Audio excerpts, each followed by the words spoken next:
Okay, from Arbor Motors we have the GTA. It's made out of steel, monocoque steel, front longitudinal double wishbone front and rear. It's got a 90-degree V8, aluminium head and block material. It's a 5.8 liter, 3.748 on a bore, and 4 inches on a stroke. I think I might have said it had aluminum blocking heads.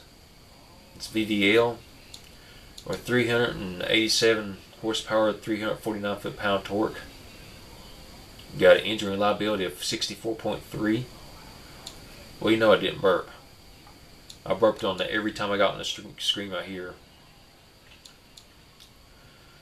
Forged steel crank with a lightweight forged connector rods and forged pistons. It's 9.2 to 1 compression ratio, 30 cam profile, VVT. It's multi-port fuel injection. All his is 1999 model, by the way. Performance intake. Regular 86 octane.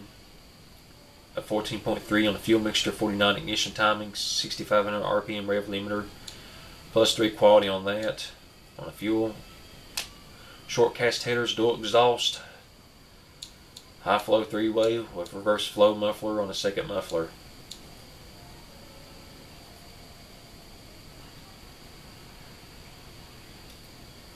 So let's look at it here. I like it.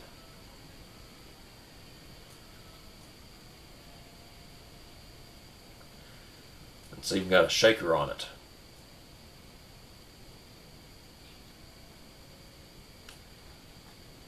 I wonder if Arbor Motors try to score some brownie points with me by painting it purple.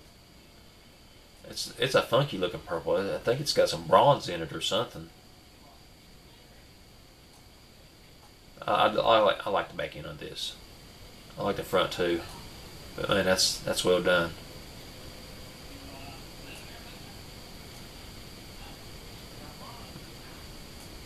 Maybe Arbor Motors can explain to me the color.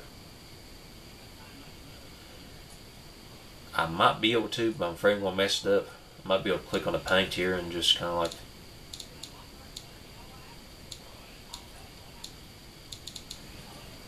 Let's see, let's add a paint, because I'm really curious about the paint. Oh, I better not mess with that.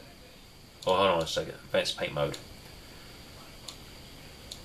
Okay, it's towards the red side a little bit, so it's kind of like a red metallic, maybe purple red metallic paint job.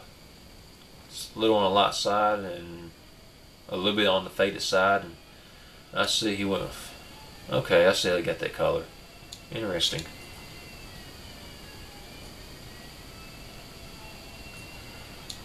Okay, it's got all-wheel drive, manual 6-speed, 0 to 62 in 4.7 seconds. It's got a 7.37 rear end. I keep forgetting to look at the rear ends on these cars. Sounds perverted, but I mean the rear end gear. Geared LSD. It's got a fancy differential in it. Sports compound 255 45 17s. Alloy rims, vented disc 2-piston front, 14 inches. Vented disc 1-piston 14 inches rear. Stops at 110.5 feet. Nothing on the arrow. It's a 4-seater, standard interior, standard cassette. I still got some cassettes I could listen to. I like cassette players. I used them all the way up, I guess, until 2001. Well, I mean, I still listen to them once in a while. I don't want to get on nostalgia on anybody trying to record a video. I just like the good old days. Hydraulic ABS, standard 90s, -1 quality on that.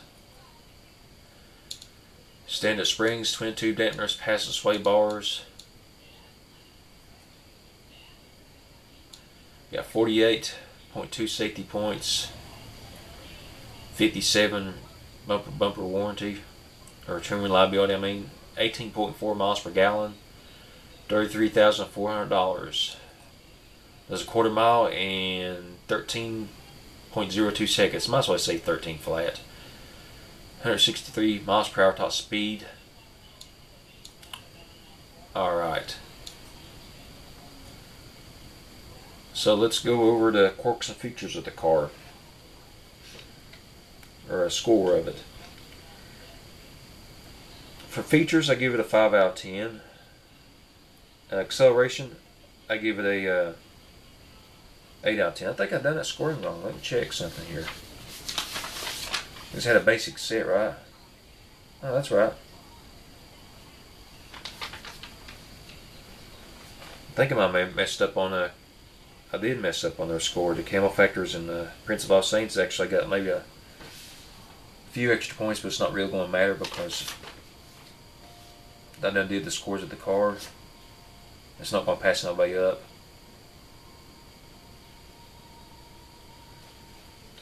I'll figure it out later. When I do the final video, I'll redo all the scores. So, yeah, okay, acceleration is very good. I give it an 8 out of 10. Safety I give it a 4 out of 10. Economy, I give it a 3 out of 10. Engine warranty, I give it a 6 out of 10. Practicality, I give it a 2 out of 10. It's a little more practical than the other 3 I did. Bumper warranty, I give it a 7 out of 10, which is very good. Value, I give it a 7 out of 10. Importance is middle of the road. I give it a 5 out of 10. Fun factor, I give it a 9 out of 10, which brings the total score up to 56 points. Alright, let's go into the final one, which is Wall.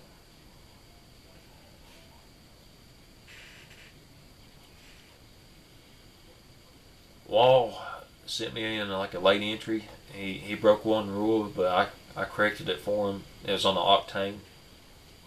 I said you can use premium fuel, but you couldn't let it go over 87 octane. He went at like almost to 90.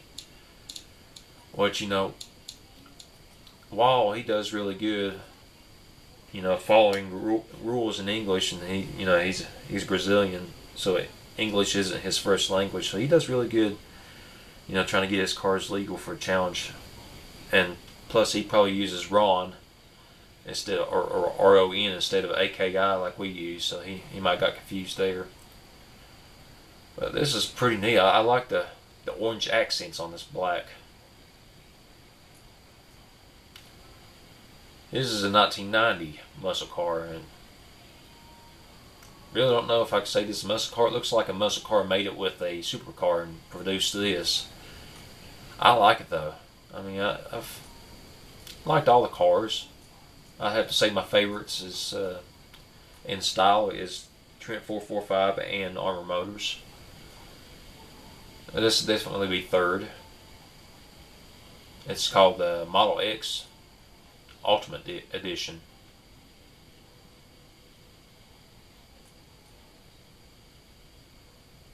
Yeah. So it's steel, monocoque steel. The front longitudinal double wishbone, front and rear, -1 quality on that. It's a 4-liter V8, 90 degrees of aluminium block and head, overhead cam, 3 valves per cylinder. It's got 294 horsepower with 256 foot-pound torque. They had more than that, but I had to lower compression to get it down to 87 octane. That's all I did to this engine. I just lowered the compression. Maybe he might have went about it a different way, or it's kind of like past the deadline. I just went ahead and took care of it myself. Cast iron crank, heavy duty forged connecting rods and forged pistons. It's 3.39 inches on the bore and 3.386 on the stroke. It's 9.5 to 1 compression ratio. It was higher, but I lowered it to get it down to 87 octane. Like I said, 64 cam profile. No VVT. Multi-port fuel injection. Twin tube or twin tube. We're not that far yet. Twin configuration with a performance intake. 14.7 to 1. 14.7 fuel mixture and 59 ignition time and 7,000 rev limiter. Race tubular exhaust, dual exhaust 2.25 inches on the diameter. High flow 3-way with a straight through muffler. And it's all-wheel drive, manual 5-speed. The 0-62 in 6.4 seconds. I forgot to look at the engine warranty on it. 58.2. 55.9 safety points. 12.1 miles per gallon. 53.9 on trim reliability. Viscosity LSD, -1 quality on that. Sports compound, 230s in the front, 260s in the rear, which makes it like 45-40, 19 inches rims. Steel, -1 quality on that. Solid disc, 4 piston, 14 inches on the front. Solid disc, 3 piston, 14 inches on the rear. 38 pad type. Stops 112.9 feet. -1 on brake quality. -1 quality on the aerodynamics. Semi-clad. Something I don't understand is, there's 100 cooling airflow. I think that's what really killed the gas mileage and the top speed. But Wall might have his reason for doing that. One thing's for sure, the car would never overheat. It could probably basically be an air-cooled engine. Probably wouldn't need a radiator. I don't know. But for sure, it's probably never going to overheat. So you're never going to have a problem. Brake airflow is 100. It's a 4-seater premium interior, standard cassette, -1 quality on that.